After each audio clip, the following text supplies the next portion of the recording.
It works incredibly well, 95%, maybe even more than that. It works incredibly well. And it's really saving our country, and it's saving, frankly, the world.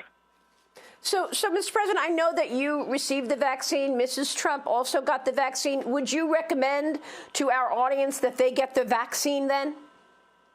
I would recommend it, and I would recommend it to a lot of people that don't want to get it, and a lot of those people voted for me, frankly. But, you know, again, we have our freedoms, and we have to live by that, and I agree with that also. But it's a great vaccine. It's a safe vaccine, and it's something that works. And we've been working round the clock, and what I got the FDA to do, this would have happened. This would have happened in many, many years from now if I didn't get involved and if we didn't get involved. It never occurred to me after 3 highly effective vaccines were developed in under a year that we'd have difficulty getting Americans to take the shots. But that's obviously where we are. I want to underscore in the strongest possible manner I can, and I say this with some authority, as you all know, as a result of being a polio victim myself and being very aware that it took 7 decades to come up with 2 effective polio vaccines. This was done in under 1 year. These shots need to get in everybody's arm as rapidly as possible, or we're going to be back in a situation in the fall that we don't yearn for, that we went through last year. The way to defeat getting back into the position we were last year is to get vaccinated.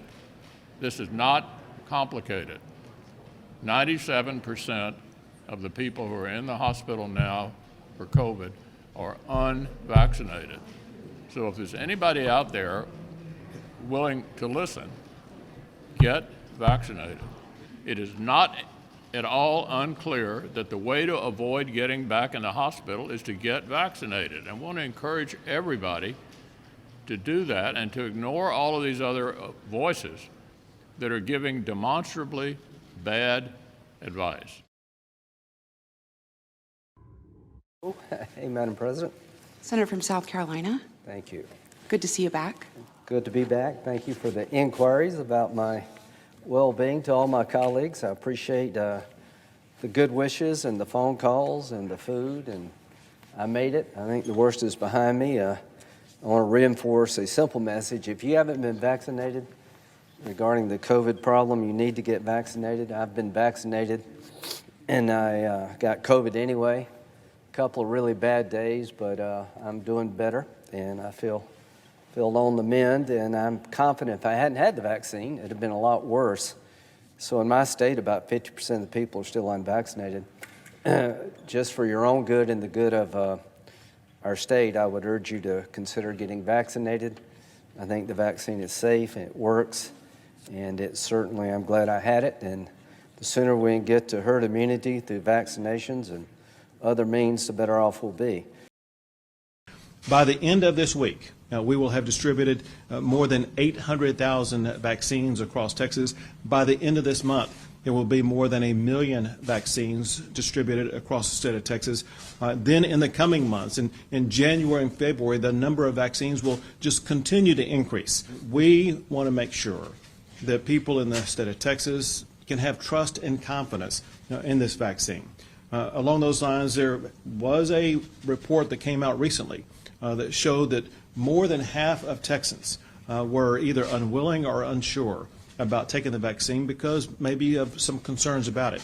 And that's exactly why we are here today. I want to show my fellow Texans that it's safe and easy to get the vaccine, and also remembering that I will never ask any Texan to do something that I'm not willing to do myself.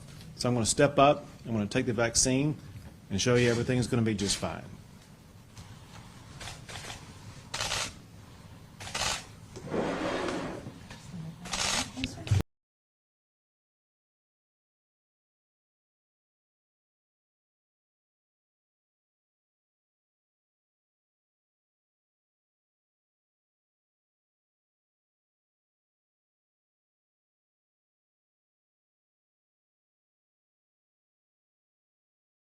So should we be a little careful as things are opening up now?